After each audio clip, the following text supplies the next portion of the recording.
क्योंकि उनकी जो संतति है वो किस में लगी हुई है? सत्कर्म में लगी हुई है, सतपथ पर लगी हुई है। आज इस पावन महोत्सव के यज्ञ के प्रथम दिवस पर थोड़ा सा श्रोताओं का विलंब से आना स्वाभाविक है, क्योंकि वे कथा सुनने की हमारी आदत नहीं पड़ी है। पहले दिन की कथा आप सुनेंगे तो आपको अनुभव में आएगा कि दूसरे दिन की कथा समय पे नहीं सुनेंगे तो न पहले दिन का कुछ सुना हुआ समझा रहा जाएगा और न दूसरे दिन का समझ में आएगा। कथा प्रारंभ हो, प्रथम दिवस है और प्रथम दिवस महात्म्य की चर्चा करी जाती है। किसकी चर्चा? राधे राधे बोलो ना। दोनों हाथ उठा करके बोलेंगे श्री सुरभ्ये नमः, श्री सुरभ्ये नमः, श्री सुरभ्ये नमः, श्री सुरभ्ये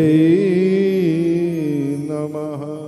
अब जब आपको बोलना हो तो आपको श्री सुरभ्ये नमः इसी मंत्र का जप करना है अथवा राधे राधे बोलना है। बाकी कथा पंडाल के अंदर कुछ नहीं बोलना है। देवान भावयतानेन ते देवा भावयन्तु परस्परं भावयन्तः श्रेयः परमवाप्स्यथ। भाव, कथा में जो हमारा देवत्व का भाव जागृत होता है तब कथा कुछ हमारे पल्ले पड़ती है। प्रथम दिवस महात्म्य का दिवस है। किसका दिवस? महात्म्य का। आप कुछ भी अपने जीवन में जो पूजा पाठ धर्मानुष्ठान करते, कोई पाठ करते तो फिर पीछे उसका महत्व लिखा होता है। आपने ये पूजा करी तो इस पूजा करने का महत्व क्या है, इसका लाभ क्या है, उसको कहते हैं महात्म्य। महत्व बुद्धि का नाम ही महात्म्य है। आप कथा सुनने आ रहे हैं, कथा गा रहे हैं, सुन रहे हैं, इसका महत्व क्या है, क्यों सुननी चाहिए? महत्व बुद्धि का नाम महात्म्य। और महत्व जब हम अपना समझने लगते हैं, जब हम अपना क्या समझने लगते हैं? महत्व, अपने समय का महत्व, अपने स्वास्थ्य का महत्व, अपने शरीर का महत्व, तब हमारी स्वार्थ बुद्धि होती है। वास्तविकता तो यह है कि हम परमार्थ पथ पर चल रहे हैं, लेकिन हम स्वार्थ पथ के भी ढंग से पथिक नहीं बन पाए हैं। चले हैं किस पथ पर? परमार्थ के पथ पर चले हैं कि हमारा क्या सुधरेगा? परमार्थ सुधरेगा।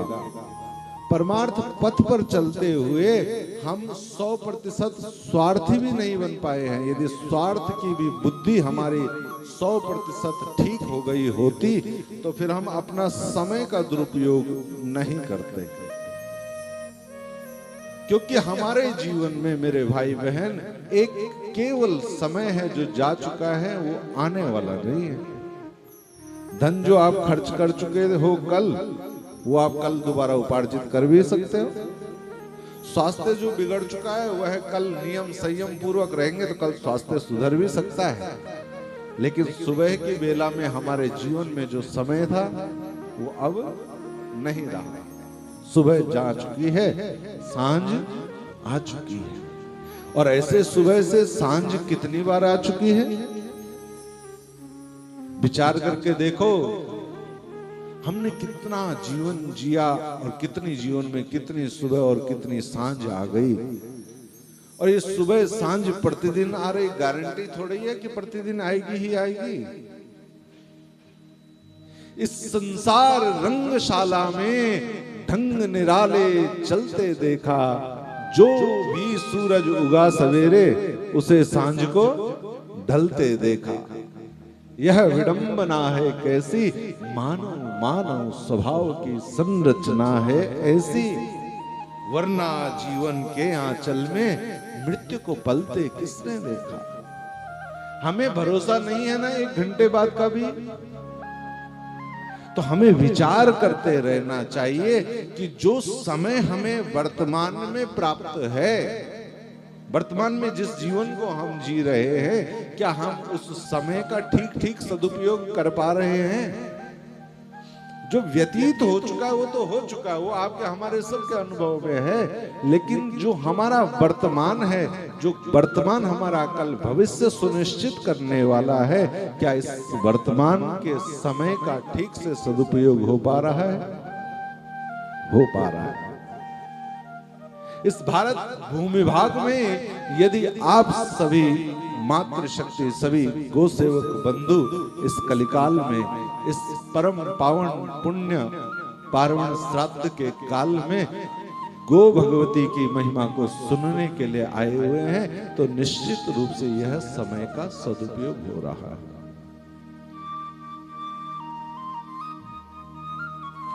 आजकल ये 16 दिन जो है ना, पूरे वर्ष पर्यंत में ये 16 दिन बड़े पावन पुनीत दिवस होते हैं। इसलिए पावन पुनीत होते हैं क्योंकि इन 16 दिवसों में हमारे जो पूर्वज होते हैं, हमारे जो पितर होते हैं, वे इस धरा में रहते हैं, इस भूमि में रहते हैं।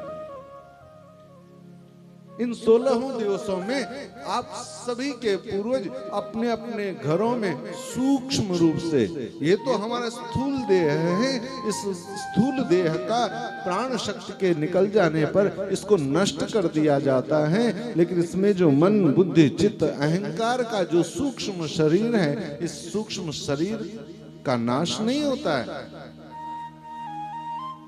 वो सूक्ष्म शरीर कारण शरीर बन करके दिव्याति दिव्य लोगों की अपनी यात्रा करता रहता है। असत कर्म होता है तो असत गति उसकी होती है, और सत्कर्म होता है तो सदगति उसकी होती है। इन 16 दिवसों के लिए जो कर्म के अधिष्ठाता देवता हैं, न्यायाधीश परम धर्मराज, उन्होंने सब पितरों को, सब पूर्वजों को छुट्टी दी हुई होती है कि आप जाओ इस भूमंडल पर।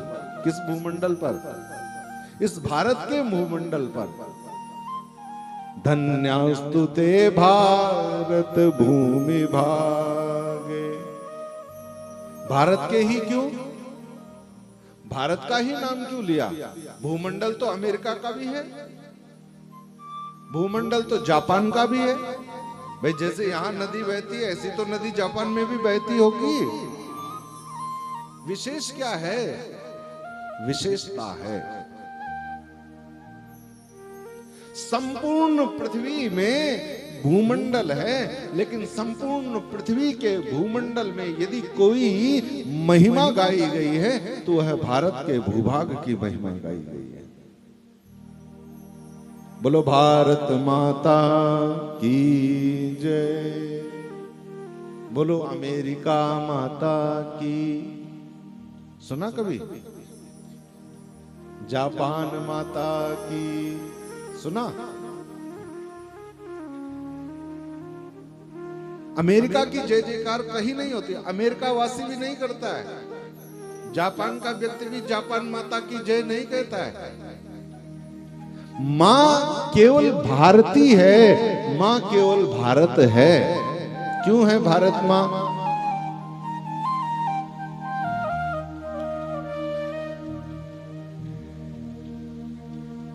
कल आपको कहा था ना सबसे सुंदर शब्द कौन सा है, तो क्या कहा आपने? मां। भारत मां है, और भारत ही मां क्यों है? दूसरे जो राष्ट्र हैं वो मां क्यों नहीं है? भव भारते भूषण भूत में तत् गगम्यते कृष्ण कथा प्रसंग व वासुदेवेन कृत प्रकाश तारते संसृति चक्र में तत्। क्योंकि भारत माँ इसलिए है मेरे भाई बहन, क्योंकि समस्त भूमंडल को बनाने वाला, 14 भुवनों को बनाने वाला, समस्त सृष्टि की संरचना करने वाला वह जो ईश्वर है, वह जो भगवान है, वह जो परमात्मा है, वे भगवान भी जब क्रीड़ा करना चाहते हैं, वे भगवान भी जब खेलना चाहते हैं, तो उन भगवान ने माँ भारती की पवित्र गोद को चुना है। भगवान का जब जब प्राकट्य हुआ, कहां हुआ? भारत के भूभाग पर प्राकट्य हुआ। भगवान की महिमा को बताने वाले किसी सिद्ध महापुरुष का यदि प्राकट्य हुआ, किसी अमलात्मा विमलात्मा सिद्ध संत का यदि प्राकट्य हुआ, तो कहां हुआ? भारत में हुआ। भगवान की महिमा को बताने वाले किसी महान भक्त का यदि प्राकट्य हुआ, तो कहां हुआ? भारत में हुआ। भारत अध्यात्म की भूमि है।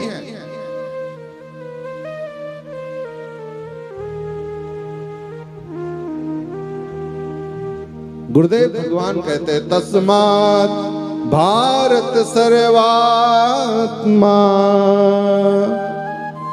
भगवान ईश्वरो हरि। वो जो भगवान है, वे जो ईश्वर हैं, वे जो हरि हैं, नाम कुछ भी कह लो, कृष्ण कह लो, राम कह लो, शिव कह लो, शिवा कह लो, नाम आप अपनी रुचि के अनुसार जो आपको प्रिय लगते हैं वे कह लो, लेकिन उन भगवान को और उन भगवान की, एक तो उन भगवान को सुनो, दूसरी उन भगवान की सुनो। अर्थ अलग अलग है। हमने उनको सुन लिया लेकिन मानी अपनी ही, और दूसरा हमने उनको सुना और फिर उनकी मानी भी, जो सुना उसको आचरण में भी लाए। श्रोतव्य, सुनो, कीर्तितव्यश्च, गाओ। और सुनने गाने के लिए चाहिए दो, एक सुनने वाला एक सुनाने वाला। जब दो न रहे तब स्मर्तव्य, तब स्मरण करो। चेच्छता भयम, यदि निर्भय जीवन जीना है तो बिना भगवद आश्रय को प्राप्त किए हुए जीवन में निर्भयता आएगी नहीं। और जब व्यक्ति को अपने जीवन में आत्म गौरव होता है, क्या होता है? आत्म गौरव। जब व्यक्ति को यह पता होता है मैं कितने बड़े परिवार से हूं, मेरे पीछे मेरा परिवार कितना बड़ा है, मेरे पास कितना धन है, मेरे पास कितनी विद्या है, मेरी क्या क्या क्या क्या महिमा है, इस व्यक्ति का जब व्यक्ति को आत्म गौरव होता है तब व्यक्ति निर्भय विचरण करता है। जब पीछे से किसी बड़े राजनेता का हाथ हो, एक टेलीफोन पे हमारे कोई मंत्री साहब फोन उठाते हो, तो फिर जब हम चलेंगे तो कोई पुलिस वाले कहीं पर मार्ग में खड़े होंगे तो हमें भय होगा कि हमने हेलमेट नहीं पहना है या मैंने सीट बेल्ट नहीं लगा रखी, पुलिस वाले खड़े, भय होगा? भय नहीं होगा। क्यों नहीं भय होगा? बोला अरे बड़े बड़े मंत्री साहब से हमारी जान पहचान है, गाड़ी को यदि इन्होंने हाथ दिया तो अभी हम टेलीफोन मिलाएंगे और अभी छूट जाएंगे। जब व्यक्ति को अपने इष्ट आराध्य के प्रति सीधे उसका तार जुड़ा हुआ हो, मेरा परमात्मा है, मेरा भगवान है, मैं उस भगवान का हूं, और जो सर्वात्मा है भगवान, जो सबकी आत्मा है, सब में जो विराजमान हुआ है, उस सर्वात्मा से, उस भगवान से जो हमारा सीधा संबंध जुड़ता है, तब सीधा संबंध जुड़ने पर हमारे जीवन का जो भय है उस भय से हम मुक्त हो जाते हैं। तो अपने महत्व को जानना कि हम किसके लाल हैं, हम पुत्र किसके हैं। भारते भूषण भूत में तत्, जन्म किससे होता है? बोलो, जन्म किससे होता है? जवाब भी तो देना पड़ेगा। राधे राधे बोलो प्रेम से। जन्म किससे होता है? माँ बोलो ना, माँ। मालूम नहीं है किससे जन्म होता है? माँ से जन्म होता है।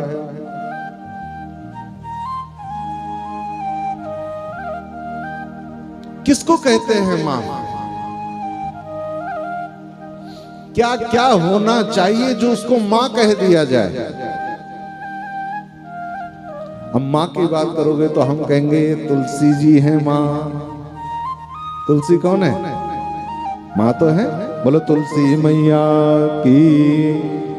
फिर हमने कहा बोलो भारत माता की। फिर हमने कहा बोलो जन्म देने वाली माता की। फिर हमने कहा गायत्री माता की। फिर हमने कहा बोलो वेद माता की। फिर हमने कहा बोलो गौ माता की। तो ऐसा क्या होता है जो इसे मां कहा जाए?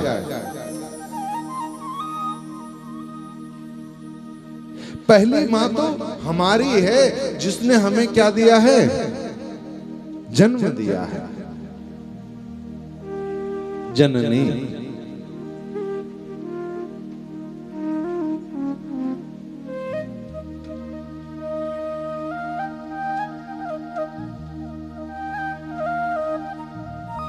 आहा, जननी ने जन्म तो दिया, लेकिन जन्म देने के बाद मानव शरीर को उसमें जो मानवता का सद्गुण आया, जो उसमें बुद्धि का उसका विकास जो हुआ, वह शनै शनै हुआ, वह धीरे धीरे हुआ। जननी ने जन्म दिया, फिर हमें दुग्ध पान कराया और हमने उस रस सिंधु को पान करके धीरे धीरे धीरे धीरे जब होश संभालना शुरू किया, तब जननी ने हमारी दोनों उंगलियां पकड़ी और हमें धीरे धीरे चलना सिखाया। और चलना सिखाते हुए वह जननी जब हमें उंगली पकड़ करके चलना सिखा रही है, तब कह रही है सीधा चलो। क्या कह रही?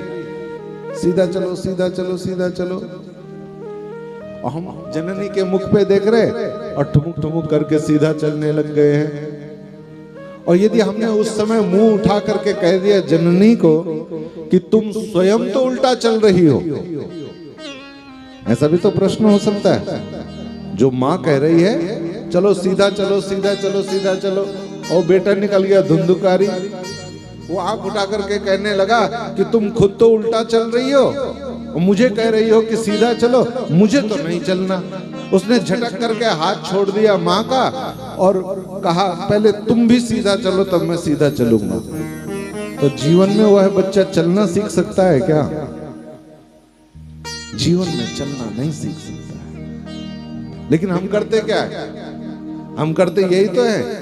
जो जननी है, जन्म देने वाली, जन्मदात्री, जो जनक है हमें जन्म देने वाले पिता, वे जननी, वे जनक हमें जीवन में सतपथ पर ले जाने का मार्ग देते हैं। और हम बार बार आंख दिखा करके अपने कुत्सित आचरण में पड़ करके उस जननी को, उस जगदम्बा को और उस जगदीश को बार बार ठुकराते रहते हैं, बार बार उन्हें पीड़ा पहुंचाते रहते हैं।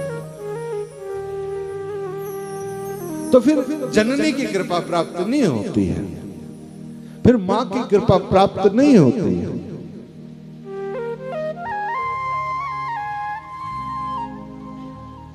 जननी की यदि कृपा प्राप्त करनी है तो जननी ने, जिसने जन्म दिया है, वो जननी जो हमें चलना सिखा रही है ना, जन्मदात्री, उस स्वयं भले उसका आचरण उल्टा दिख रहा है कि वो उल्टे पांव पीछे को हो रही है और हमें सीधा चलना सिखा रही है, तब हमें इस बात पर 100% विश्वास करना पड़ेगा कि जननी कह रही है सीधा चलो, तो सीधा चलेंगे तो चलना सीख जाएंगे। तो जन्म होता है जननी से, जन्म होता है जनक से, और जो जगत जननी है अब जननी हमें जन्म देने वाली हमारी दूसरी है, आपको जन्म देने वाली दूसरी जननी है, दूसरे को जन्म देने वाली दूसरी जननी है। ये जो सब विराजमान हुई ये सब जननी तो है। जननी जन्म देने वाली प्रकृति में जिसका भी जन्म हुआ है वह जननी से ही हुआ है। लेकिन इन जननी के संग में जो जगत जननी है, कौन है? जगत जननी।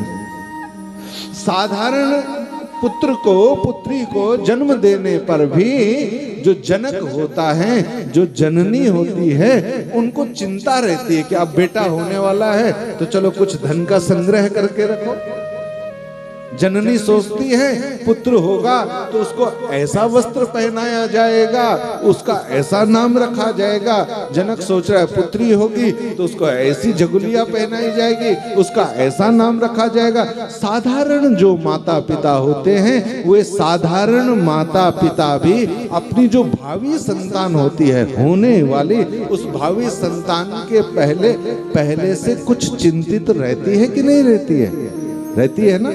साधारण माता पिता भी जब पहले से चिंतित रहते हैं तो जो जगत जननी है, कौन?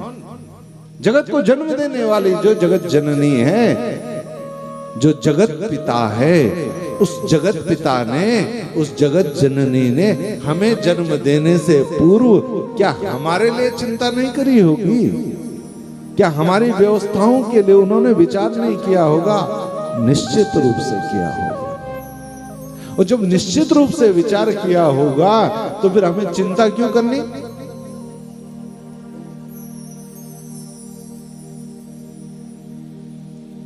भजन गाते हैं ना आप लोग, कौन सा? चिंता करे बलाए हमारी, गाते हैं? नहीं गाते? राधे राधे बोलो। सुनाएंगे किसी दिन, आज तो नहीं सुनाएंगे। आज पहले कथा में तो प्रवेश करें।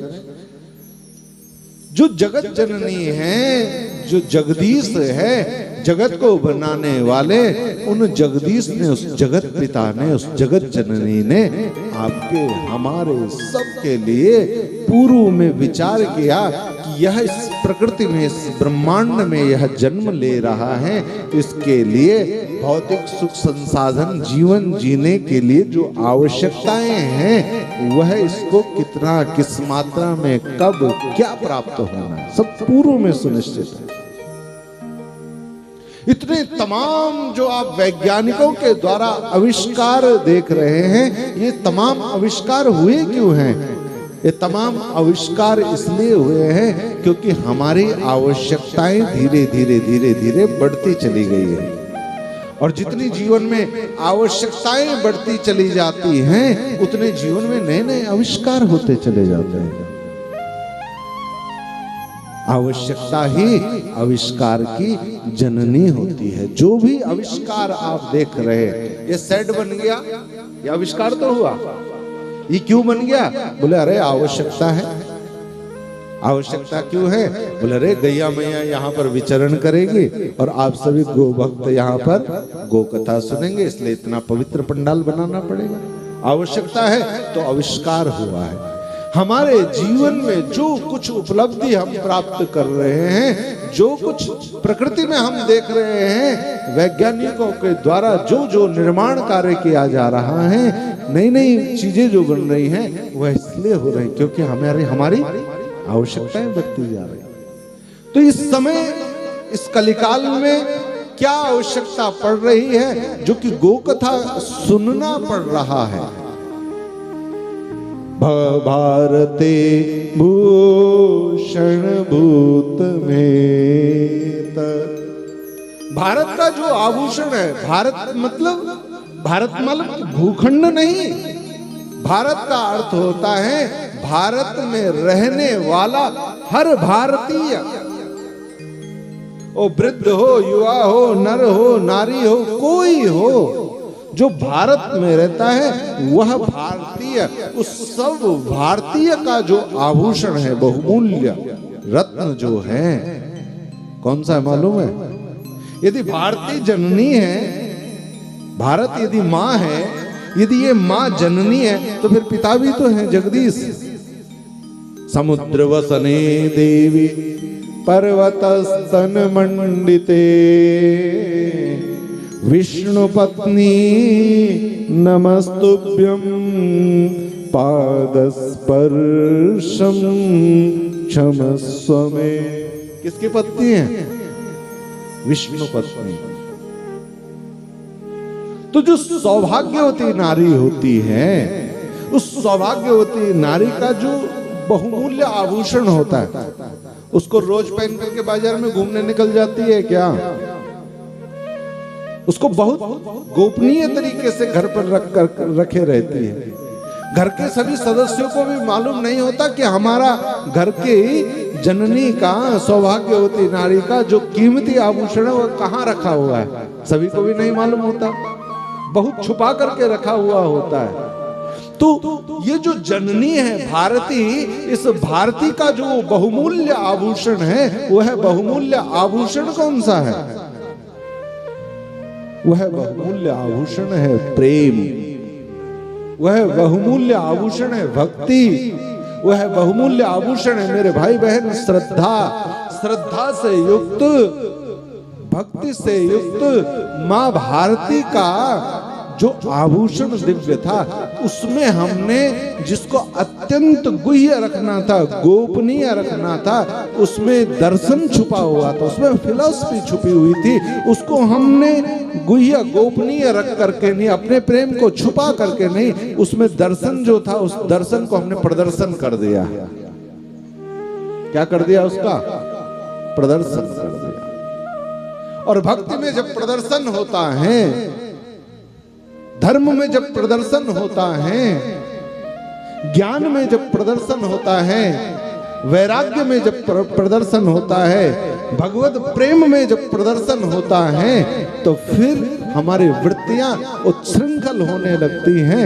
फिर हमें उसका लाभ जिस मात्रा में प्राप्त करना था, यानी हमारे जीवन के लिए जो परम आवश्यकताएं थी, उन परम आवश्यकताओं की हम पूर्ति नहीं कर पाते। परमार्थ बुद्धि भी हमारी नहीं हो पाती है, और परमार्थ बुद्धि की कौन कहे, हमारी स्वार्थ बुद्धि भी नहीं हो पाती है। और न स्वार्थ बुद्धि होने पर हमारा जो कीमती बहुमूल्य जो समय होता है, हम उस समय को अपने व्यर्थ की चर्चाओं में व्यय कर देते हैं।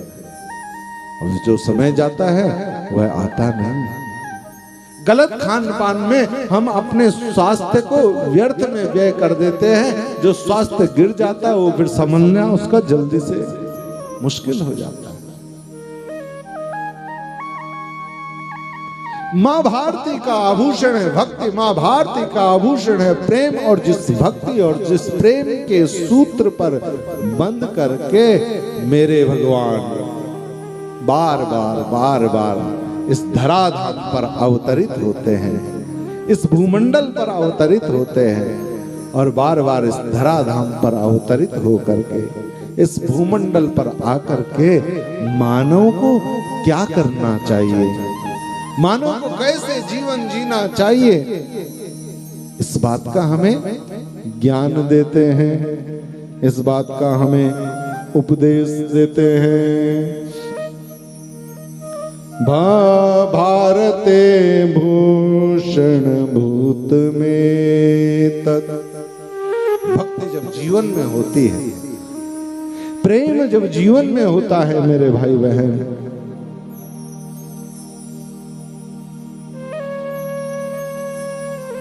तब गम्यते कृष्ण कथा प्रसंगा। तब हमारे जीवन की जो गति होती है वह उस ओर होती है। किस ओर? जिस ओर आप सभी गोसेवी प्रेमियों की है कि चलो भाई श्रद्धा का काल चल रहा है। श्रद्धया दीयते श्राद्धम। श्रद्धा से जो दिया जाए उसे कहते हैं श्राद्ध।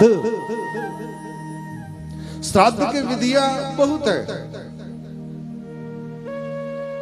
व्यक्ति पांच भौतिक कलेवर को, शरीर को त्याग देता है। वर्ष पर्यंत परिवारी लोग कहते हैं चलो इसकी बरसी करी जाए। अपने पंडित जी को बुलाते हैं, आइए पंडित जी। पंडित जी आए, हाँ जी कैसे होगा? पंडित जी ने कहा चलो भाई ओदन बनाओ, भात बनाओ और इस जीव के निमित्त पिंड दान करो। तो एक को उद्देश्य करके जो दिया जाता है पिंड, उसको कहते हैं एकोद्दिष्ट श्राद्ध। उसमें दूसरे किसी पितर का नाम नहीं उच्चारण किया जाता, किसके लिए कर रहे उसी का नाम, उसी के नाम का पिंड। लेकिन संपूर्ण वर्ष पर्यंत में ये जो 16 दिवस दिए जाते हैं, इन 16 दिवसों में प्रत्येक दिन तर्पण करने का विधान, प्रत्येक दिन श्राद्ध करने का विधान, जिस जिसके पूर्वजों की तिथि जिस जिस दिन आ रही है उस दिन श्रद्धा से नत हो करके अपने पितरों को तर्पण दे, श्राद्ध दे। और नहीं करो तो फिर उसका फल भोगो, उसका प्रत्यवाय भोगो। शास्त्र कहता है एक एकस्य तिलैर्मिश्रान् त्रीन् त्रीन् दद्याञ्जलाञ्जलीन्।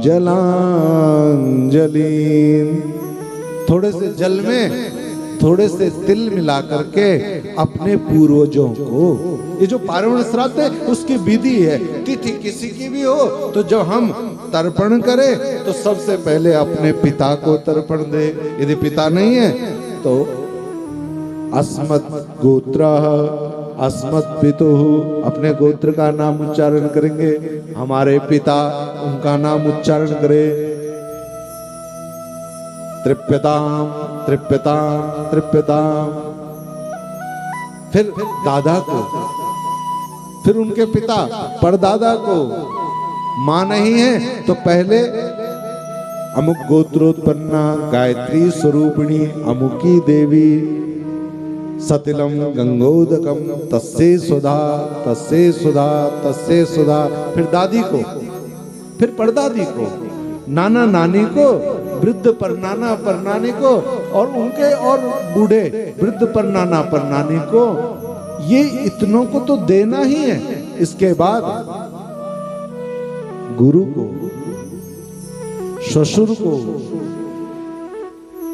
आ ब्रह्म भुवनान् लोकान् इदमस्तु तिलोदकम्।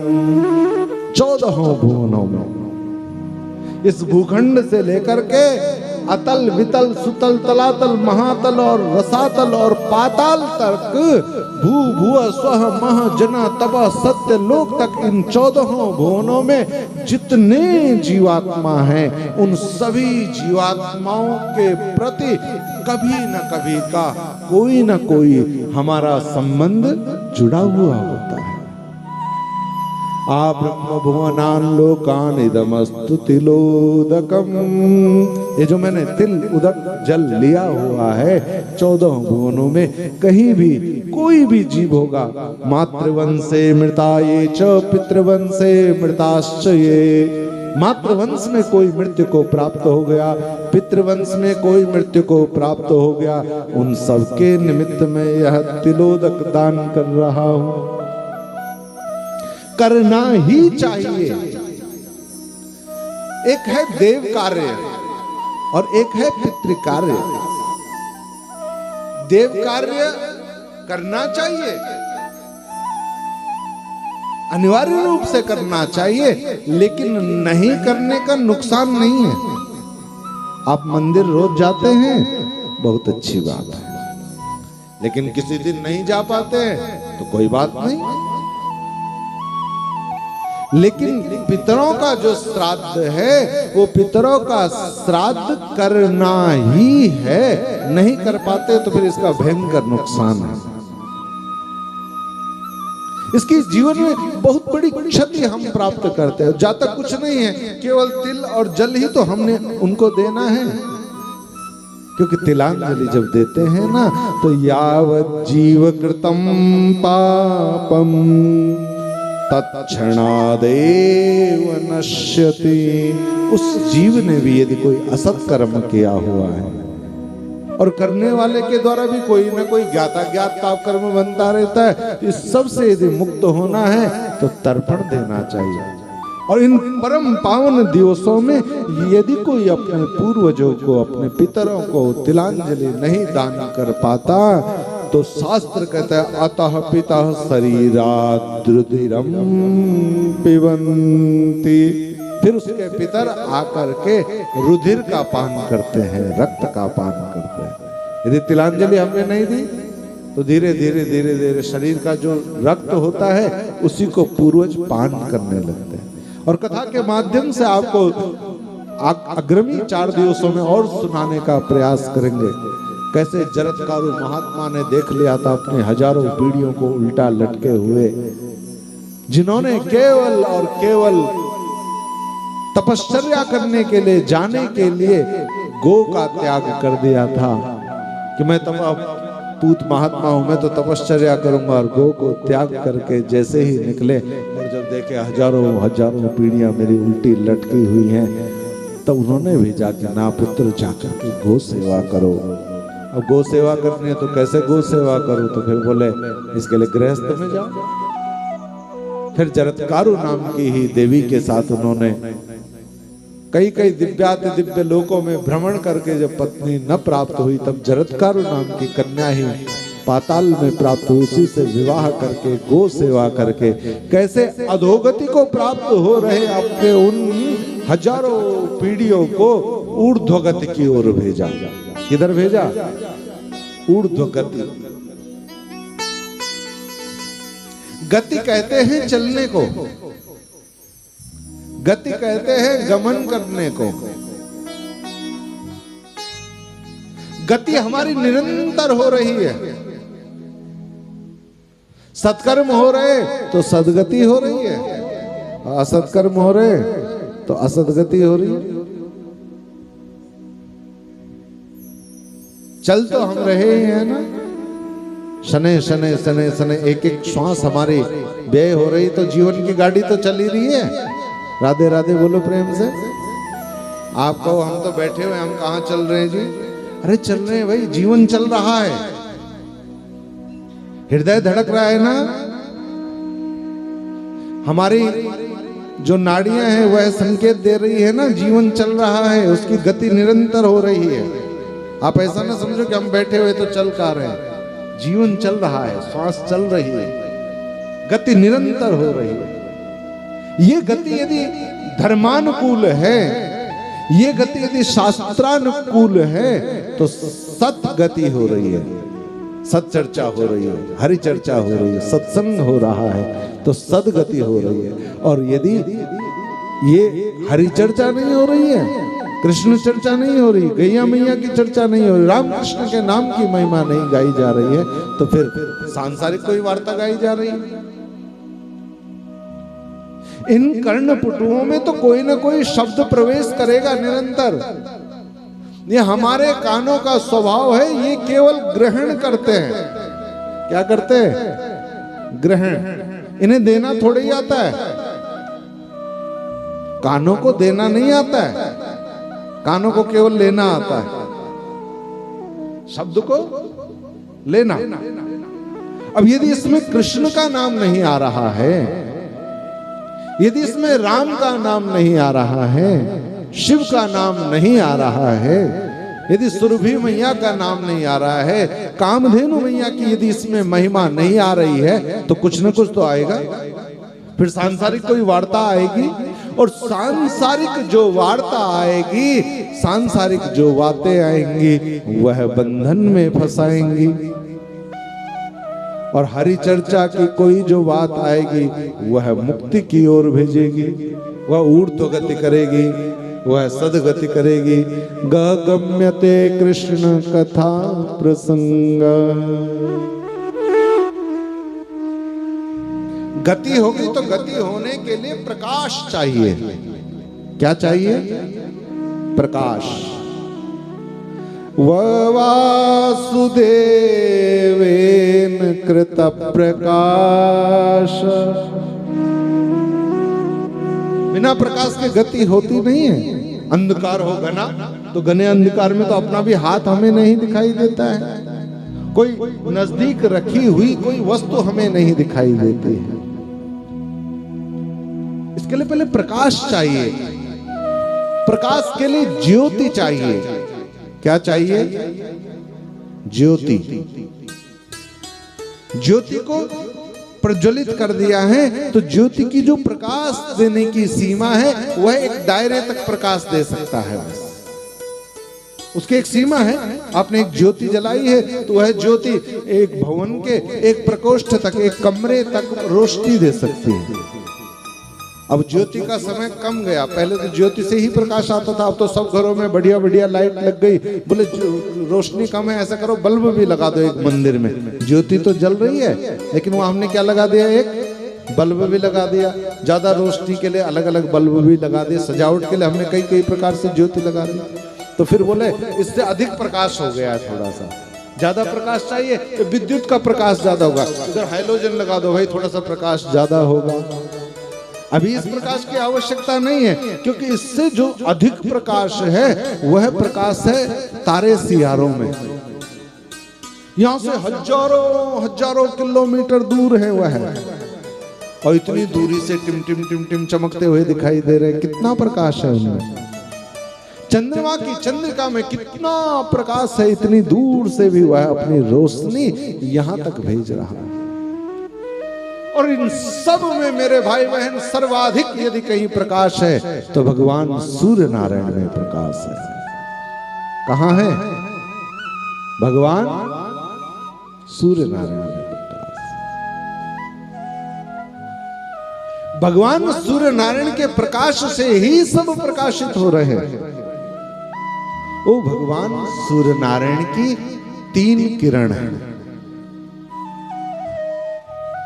कितनी किरण है? बोलो कितनी? 3। मालूम है कौन कौन सी हैं? भगवान सूर्य नारायण की 3 किरणों का नाम है। पहली किरण का नाम है ज्योति। कौन सा?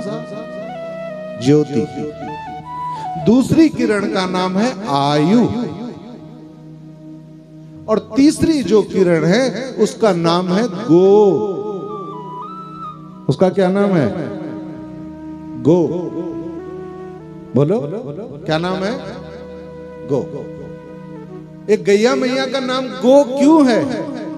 गैया मैया का नाम गो इसलिए है क्योंकि भगवान की जो तीनों किरणें प्रकाश जो वासुदेवेन कृत प्रकाश, जो प्रकाश आ रहा है, यह जो आप देख रहे हैं प्रकाश, ये जो प्रकाश आ रहा है यह प्रकाश 3 रूपों में आ रहा है। उसका एक रूप है आयु, दूसरा उसका रूप है ज्योति, और तीसरा उसका रूप है गो।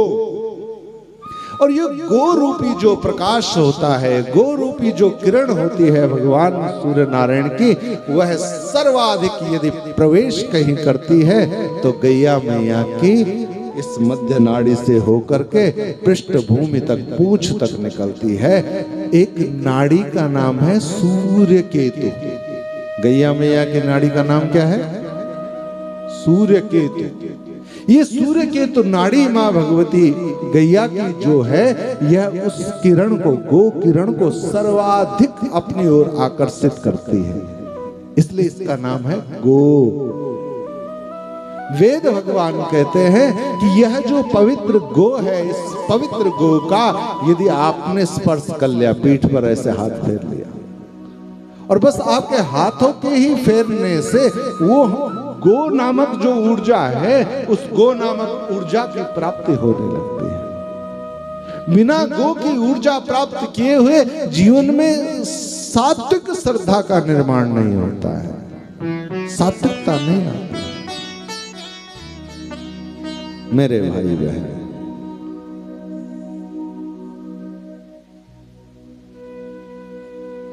जब सृष्टि करी है भगवान ने, इस संसार को जब बनाया है,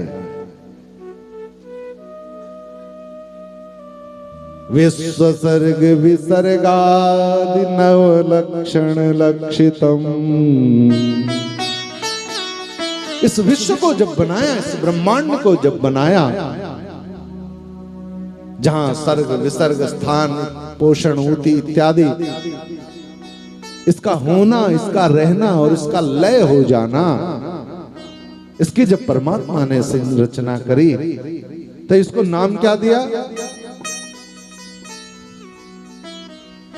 श्री कृष्णाख्यम परम धाम। भगवान श्री कृष्ण का जो परम धाम है, भगवान श्री राम का जो परम धाम है, कौन सा? बोलो, कृष्ण का परम धाम कौन सा है? बताएगा कोई? जोर से बोलो। गोलोक, जगत धाम नमामितम।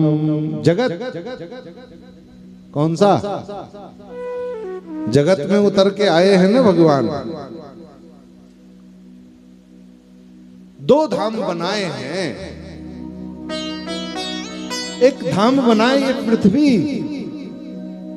कौन सा? पृथ्वी। एक धाम बनाया। इसी पृथ्वी ने धेनु का रूप धारण किया। पृथ्वी पर तो अत्याचार हुए, धर्म की हानि कहां हुई? धर्म की ग्लानि हुई इस भूमंडल में, इस पृथ्वी में। और इसी पृथ्वी में जब अधर्म अत्याचार बढ़ने लगा, तब इसी पृथ्वी ने तो गो का रूप बनाया। अब दो धाम बनाए। एक धाम बनाया अधोलोक, अधो माने नीचे का लोक, और एक धाम बनाया ऊर्ध्वलोक। दो हो गए। अधोलोक जो बनाया, इस अधोलोक को नाम दिया भूमंडल। क्या नाम दिया? भूमंडल। और जो ऊर्ध्वलोक बनाया, इस ऊर्ध्वलोक को नाम दिया गोलोक। इस समस्त भूमंडल, इस समस्त पृथ्वी में भगवान ने जो शक्ति प्रदान करी,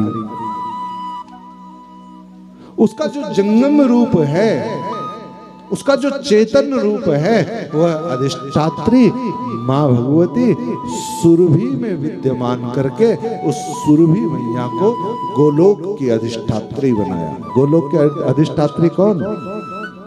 सुरभि मैया। कृष्ण भगवान नहीं। कौन है वहां के अधिष्ठात्री? सुरभि मैया। कृष्ण लोक थोड़े ही है, गोलोक है, गोलोक।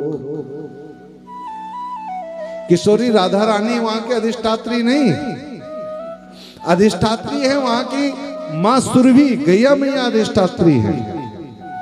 कृष्ण भगवान तो गोलोक में रहते हैं, गो सेवा करते हैं। अधिष्ठात्री कौन है? दोनों हाथ उठा करके बोलेंगे श्री सुरभ्ये नमः, श्री सुरभ्ये नमः, श्री सुरभ्ये नमः, श्री सुरभ्ये नमः। बोलो गौ माता की जय। वहां की अधिष्ठात्री हैं मां भगवती सुरभि मैया। ते दो धाम बना दिए। इन दो धामों में आपकी हमारी जो गति है वह गोलोक की नहीं है, वह इस भूमंडल की है। कहाँ की है? इस भूमंडल की। अरे तो जिसके हम रहने वाले हैं, जहाँ के रहने वाले, वहां की बात करो ना, दूसरे प्रदेश की क्यों बात करनी? तो जहां रहते हैं पहले वहां की तो बात करो। आप रहने वाले तो हैं छजरौली के, और हम आपके सामने बैठे हुए आप घटनाएं बता रहे हैं तमाम हमें पंजाब की। पंजाब में ये हो गया, पंजाब में वो हो गया, पंजाब में ऐसा हो गया। तो हम क्या कहेंगे? अरे महाराज आपके यहाँ भी कुछ हुआ हो तो वो बताओ। दूसरे के घर की क्यों सुना रहे हो? पहले अपने घर की तो कुछ बताओ। तो हमारे घर की तो इतनी है मेरे भाई बहन कि हमें जन्म देने वाली है हमारी जन्मदात्री माँ। माँ तो पहले जीवन में माँ की सेवा कर लो। माँ की तो हमसे सेवा हो नहीं पा रही है। माँ को तो हम पानी का गिलास पूछ नहीं पा रहे हैं। और सब हमें बिल्ला चाहिए कि कोई हमें कह दे कि शहर के सबसे बड़े गो भक्त यही हैं। हमें बिल्ला चाहिए महाराज, सबसे बड़े शहर के श्याम भक्त तो यही है। हमें बिल्ला चाहिए महाराज के सबसे बड़े कृष्ण भक्त तो यही है। पहले घर की जो बूढ़ी माँ है वो बूढ़ी माँ तो प्रसन्न रहे। अरे घर का हमारा जो बूढ़ा पिता है वो बूढ़ा पिता तो पहले प्रसन्न रहे, जिसने जन्म दिया। पहले अपने घर की तो सुधरे, घर की जननी तो हमारी प्रसन्न हो, घर का जनक तो हमारा प्रसन्न हो। जननी प्रसन्न होगी, जनक प्रसन्न होगा तो सब प्रसन्न हो जाएंगे। और जननी ही हमारी प्रसन्न नहीं है। और आज जा रहे हैं हम वृंदावन धाम, कल जा रहे हैं हम बद्रीनाथ धाम, परसों जा रहे हैं केदारनाथ धाम। क्या मिलना है? मिलना कुछ भी नहीं। भजन है बहुत सुंदर, आप सबने सुना हुआ है। कौन सा? क्यों जाते हो वृंदावन? वृंदावन किस लिए जाते हो? राधे राधे बोले। बद्रीनाथ क्यों गए? बोले महाराज वहां भगवान विराजमान है। कौन विराजमान है? भगवान। और यदि वेद भगवान जो अपौरुषेय ग्रंथ है, जो सहज श्वास भगवान की प्रकट हुई है वेद के रूप में, उनकी पहली शिक्षा हमने मान ली होती, पहली तो वेद भगवान ने कहा मातृदेवो भव। क्या कहा? बोलो। मातृदेवो भव। दूसरी बात कही पितृदेवो भव, पिता देवता। तीसरी बात कही आचार्य देवो भव, माता ही देवता है, पिता ही देवता है, आचार्य ही देवता है। वो माता पिता आचार्य के प्रति श्रद्धा को ज्ञापित करने का जो पुण्य पवित्रतम काल है उसको कहते हैं श्राद्ध काल, उसको कहते हैं पार्वण काल। जिस पार्वण श्राद्ध में जिनके माता पिता नहीं रहे उनको हम स्मरण करें, श्रद्धा नमत होकर के किसी भी योनि में गए हुए हों, वह पवित्र जीव जो हमें माता पिता के रूप में प्राप्त हुए, उनके प्रति हमारे क्या कर्तव्य है। तब हम आकर के अन्न का दान, वस्त्र का दान, धन का दान, तृप्त कैसे वह जीवात्मा हो, उनके प्रति कृतज्ञता का भाव अर्पण करेंगे।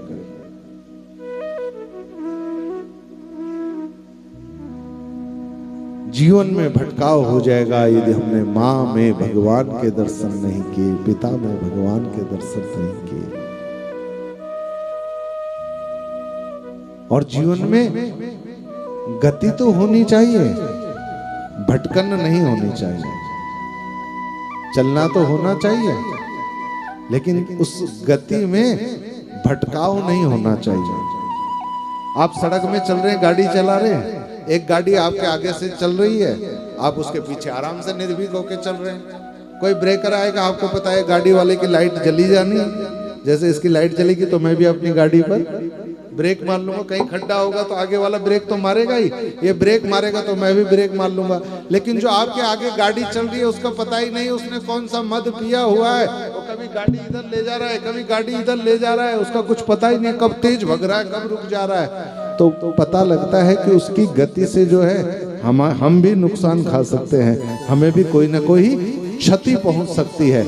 उसके जीवन में भटकाव हुआ है, रास्ते का चुनाव नहीं कर पा रहा है, किस दिशा में जाना चाहता है, ये दायां जाना चाहता है कि बाएं जाना चाहता है, जिसका पता ही नहीं है। आप चल रहे हैं बाजार में और आपके आगे से जो जा रहा है उसका आपको पता नहीं लग पा रहा है कि ये व्यक्ति इस दुकान में जाना चाह रहा है, किस में जाना चाह रहा है, कि रुकना चाह रहा है, सीधा चलना चाह रहा है, वो कभी इधर मुड़ जाए कभी इधर मुड़ जाए, आप उसके पीछे चल रहे हो, तो कहीं ना कहीं वह आपको भी ठोकर देने वाला है। उसको कहते हैं भटकाव। और जब व्यक्ति की गति पीछे वाला व्यक्ति भी सुनिश्चित कर देता है, नहीं नहीं ऐसा लगता है ये सब कथा सुनने जा रहे हैं। कहाँ जा रहे हैं? कथा सुनने। तो कथा सुनने जा रहे हैं ऐसा देख करके आपको समाज यद यदा चरति श्रेष्ठ तद्देवेतरो जनाः। अरे ये लोग कल शोभा यात्रा में भी थे, कलश यात्रा में भी थे। अरे ये सब गौ मैया के सेवक है, ये कथा सुनने निकल चुके हैं, चलो जल्दी जल्दी तैयार हो। तो उनको लक्ष्य पता है, जा कहाँ रहे हैं, आपको देखते ही पता लग जा रहा आप किधर को जा रहे हैं, तो पूछना नहीं पड़ेगा। तो वही सब श्रोता फिर अपने ओर, गोधाम की ओर अपने आप बढ़ने लगते हैं। लेकिन आपका पता ही नहीं, आप चले तो कथा सुनने के लिए थे, लेकिन बीच में गप्प लगाने बैठे। राधे राधे बोलो। कितने श्रोता थे जो कल कलश यात्रा में आए थे, वे हाथ उठाना, जो कल कलश यात्रा में आए थे। और इनमें से कितने श्रोता थे जो हमारे आने से पहले यहाँ आ गए थे, वे हाथ उठाना। राधे राधे बोलो। एक बहन आई है, बताओ, एक मैया आई, और क्यों नहीं आए भाई? सबको कलश उठाना मतलब, कलश उठाना मतलब इस यज्ञ का बीड़ा हमने उठा लिया है, इस यज्ञ का भार हमने उठा लिया है कि यह यज्ञ निर्विघ्नता पूर्वक कैसे संपन्न होगा, उसके हम प्रणेता हैं। हम कलश लेकर के, कलश मतलब जल लेकर के, अरे किसी ब्राह्मण से आप कोई धर्मानुष्ठान कराते हैं तो 2 बूंद जल ही तो देते ब्राह्मण के हाथ में कि लो पंडित जी हमारा संकल्प ले लो। और पंडित जी ने 2 बूंद जल लिया और कहा ठीक है यजमान तुम जाओ, तुम्हारा काम हो जाएगा। और तुम गए और पंडित जी ने भी माला झोली बंद करी और घर को चल दिए, तो हो गया काम। राधे राधे बोलो। आपको विश्वास रहता है कि हमने पंडित जी को संकल्प दिया है, तो पंडित जी हमारे कार्य को बैठ करके क्या कर रहे हैं। हमने संकल्प क्या दिया, 2 बूंद जल ही तो दी, और इसमें आप 2 किलो जल लेकर के आए, पूरे बाजार में सबको बता करके कि हम शोभा यात्रा कलश यात्रा वाले हैं। राधे राधे बोलो। हमने आपको कहा ये कथा का समय है, और फिर आप आए नहीं समय से। राधे राधे बोलो ना, सब बोलो एक बार। हमारे आने से पहले कम से कम उन बहनों को तो उपस्थित होना है जिन्होंने बीड़ा उठाया हुआ है, जिसके यजमान बने कि हमने कलश, उनको तो कम से कम हमारी प्रतीक्षा करनी। हम आकर के 10 मिनट बैठे, कोई श्रोता आए तो जाके कथा सुने।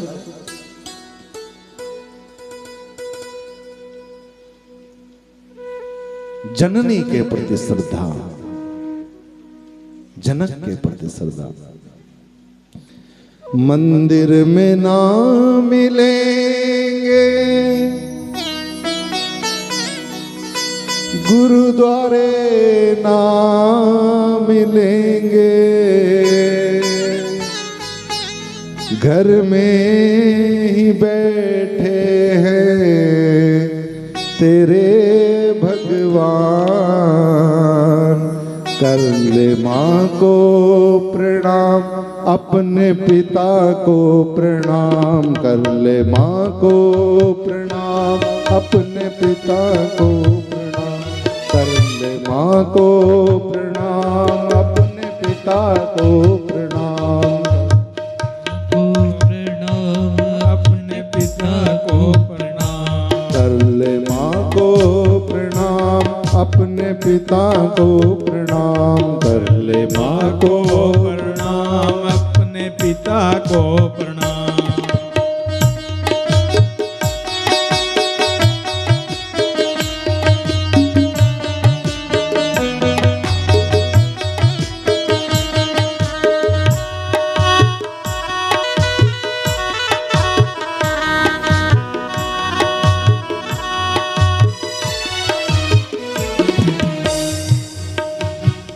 जिसने तुझको जन्म दिया, उस माँ को कैसे भूल गया। जिसने तुझको जन्म दिया, उस माँ को कैसे भूल गया। पाल पोस कर बड़ा किया, उस पिता को कैसे भूल गया। पाल पोस कर बड़ा किया, उस पिता को कैसे भूल गया। इनके ही चरणों में है तेरा मुकाम। कर ले माँ को प्रणाम, अपने पिता को प्रणाम। कर ले माँ को प्रणाम, अपने पिता को प्रणाम। कर ले माँ को प्रणाम, अपने पिता को प्रणाम कर ले माँ को प्रणाम, अपने पिता को प्रणाम। श्री राधे